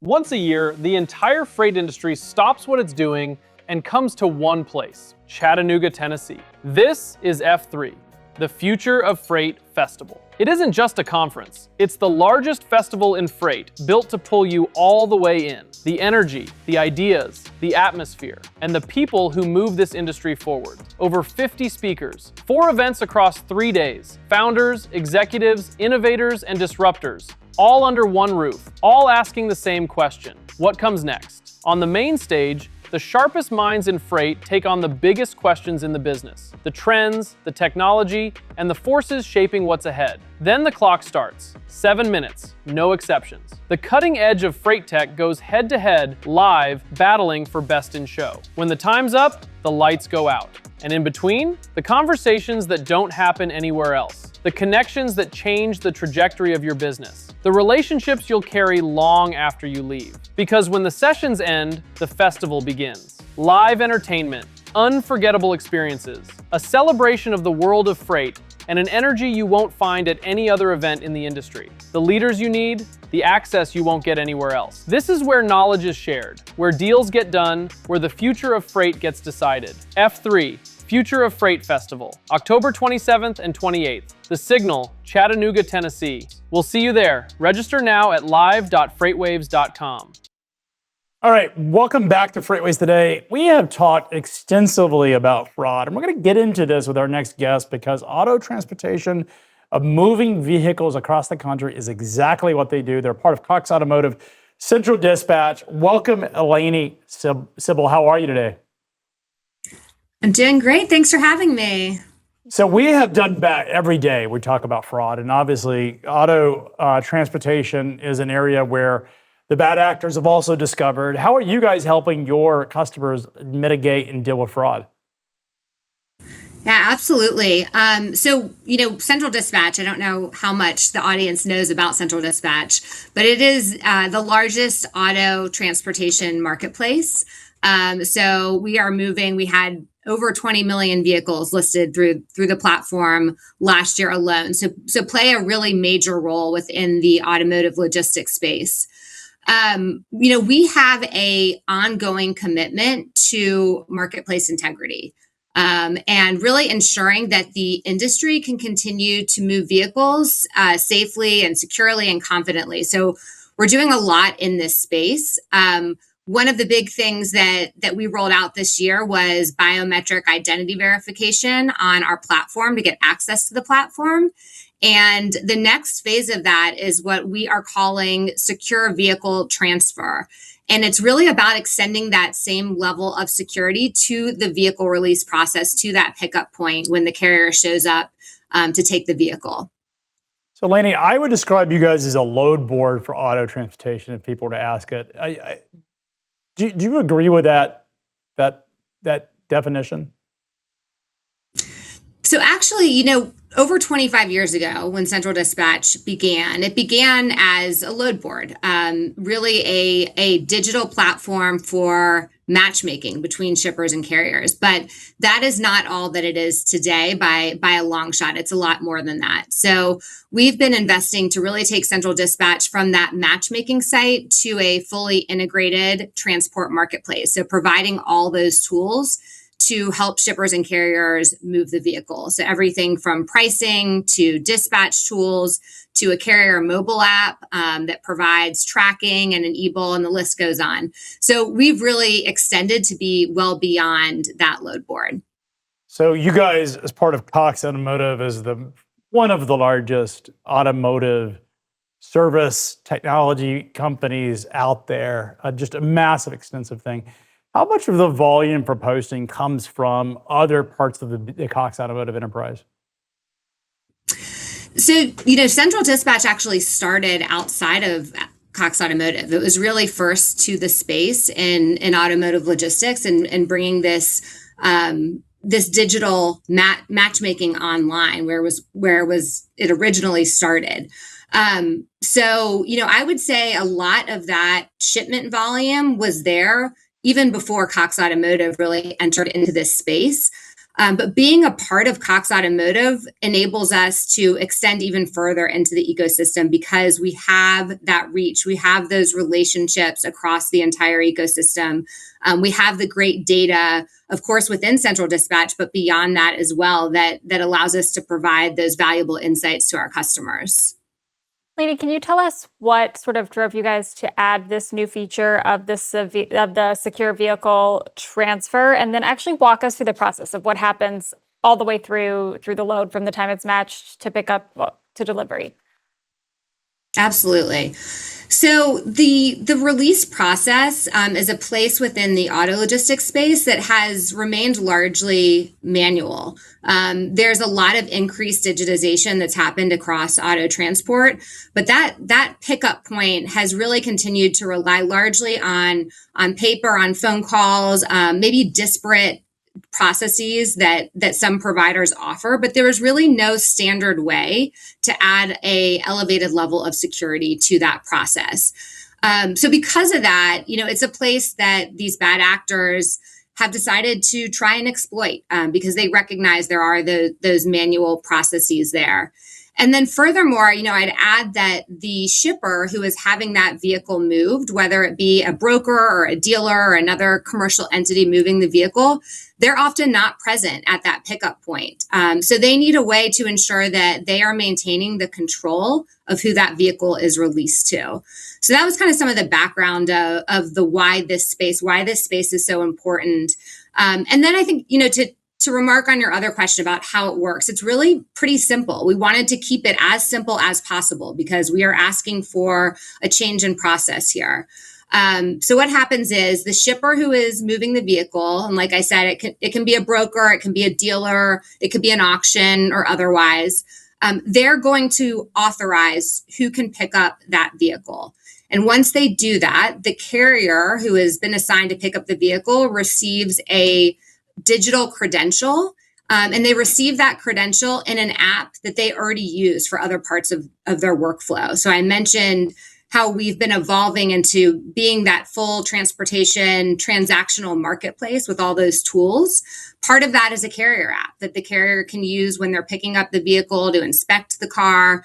And so that digital credential goes right into that carrier's app that they're already using. It is revocable should the shipper change who they're assigning. It is not transferable, so they cannot screenshot it or forward it or send it to someone else. Only the shipper has control. And it is geofenced, so it only becomes accessible once they're within a radius of that pickup location.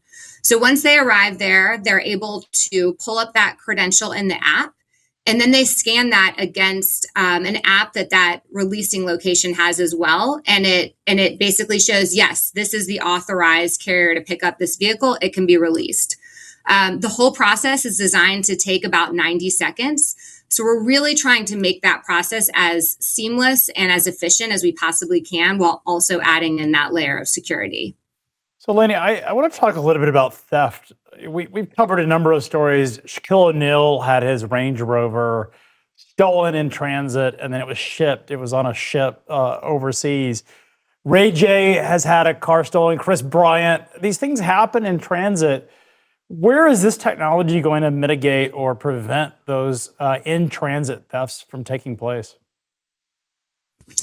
So I think there's a lot of places where we can add security and where we have been adding security. This is one of those places. We've been focusing up until this point a lot about the platform and accessing the platform and adding an elevated level of security. I mentioned the biometric identity verification. We've been providing our clients more and more tools that they can utilize themselves to add that layer of security. So we have things like a carrier scorecard that pops up right before a shipper decides to engage in business with a carrier, providing them really critical information about that other party. And then we have the mobile app I mentioned a few times, which actually has real-time tracking as part of that app that cannot be turned off. So when the carrier in the vehicle, there is automatic real-time tracking that is turned on, and that visibility is provided back to the shipper so they can see where their vehicle is from the time it's picked up to the time it's delivered. This secure vehicle transfer part, of course, is very focused on the actual release, but it's going to take all of these different solutions, these different pieces of technology and behavior change all working together to ensure that we can continue to ship vehicles safely. Yeah, I think we're hearing that as really a theme across all of transportation fraud, that there's going to be some level of shared accountability and coordination and collaboration through the whole life cycle of a shipment. So agree wholeheartedly with what you're saying. Want to ask sort of a separate question about sort of available capacity for when you are matching these shippers with actual auto haulers. We've done a lot of stories lately about consolidation within auto hauler carriers. Is that the right way to Jack explain? Cooper, I mean, the biggest. Are you seeing that? Can you tell us a little bit about your views on that? If you're feeling it when it comes to available capacity to haul cars? Yeah, so there's of course been that consolidation you all have mentioned, and there still also is a really large population of those smaller carriers. We continue to see that on Central Dispatch and elsewhere. Continue to see new carriers entering the market that, honestly, they are looking to stand up successful businesses, and they need tools like this secure vehicle transfer to help them stand out. And help them protect themselves from any bad actors that are out there. So these tools, they help them as well. I think, carriers overall are facing that pressure of added costs, and we see that within the automotive space as well. But we continue to see, like I said, that influx of new carriers and carrier capacity in the automotive space. So, Lanny, I would love to understand, we always ask our guests about the state of the freight economy. You see a really interesting sort of section between auto and auto demand and consumer auto purchases, the resale used market. What are you guys seeing right now in terms of the auto market? Yeah, our volumes are at an all-time high. So we continue to see a lot of vehicles moving throughout the ecosystem. I think some of that comes from a willingness to expand the geographical region that dealers and others are willing to explore when they're sourcing or selling vehicles. And so as that expansion continues, there's more and more demand for vehicle moves, regardless of whether there are more vehicles out there. So do you think that would you call the auto economy or the parts of the economy that's driving the automotive thing strong? Is it moderated over the last couple of months? Like what is your outlook in terms of the auto market specifically? I think it's strong. I think that there continues to be that strong demand, a lot of move volume out there. I think the area of challenge continues to be that pressure on the carrier side with rising costs and insurance and fuel, the additional regulation that I know you all see as well on the freight side. So those same pressures exist on the carrier side. But overall, I would say continues to be a very strong market. And do you guys track spot rates? Is that something that customers can do inside your platform, or is it just bilateral? They're negotiating among themselves? So we have a great AI-driven pricing tool that we launched a little over a year ago, I would say, that provides the predicted price for any given move. And we're able to provide that price because of the volume that we have on Central Dispatch, the access to all that data. And so we've translated it into those insights. So for any move, with a pickup, a drop location, specifics about that vehicle, because that matters so much in the automotive space, we're able to return, here is the predicted price of that move, as well as a range around that and the time to get it dispatched. So probably a bit differently than what you all look at, but provides a lot of value to our customers and the industry at large. Would love to get some of that index data. It's such an interesting section of the freight market. Cox is such an interesting business. A friend of ours, a friend of Freight, Andrew Davis is corp dev. I don't know if you know Andrew Laney. I do, yeah. Tell him I said hi. He was at T. Rowe Price doing the transportation investing, and now he's at Cox. So bringing some freight pedigree to the Cox family. Yes. Well, Laney, anything else that, in terms of action items that folks should do if they're moving cars, anything that they should be thinking about in terms of ensuring that their car doesn't get stolen in transit? Yeah, I think you all remarked on this, this recognition of it's going to take everyone playing their part. And I'll just reiterate that because I think it's so critically important. Specifically on the secure vehicle transfer piece, this is really about establishing a new standard for vehicle release that hasn't existed previously.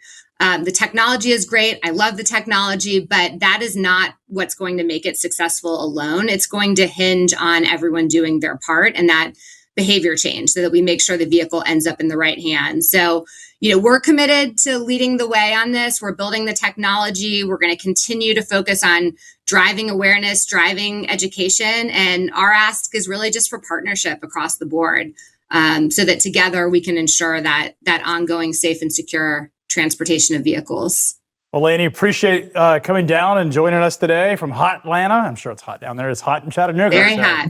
We know all about that. Heat index. We're going to be in Atlanta on Thursday, Julie, broadcasting live from the College Football Hall of Fame. Yeah. So we're excited about that. Such a treat.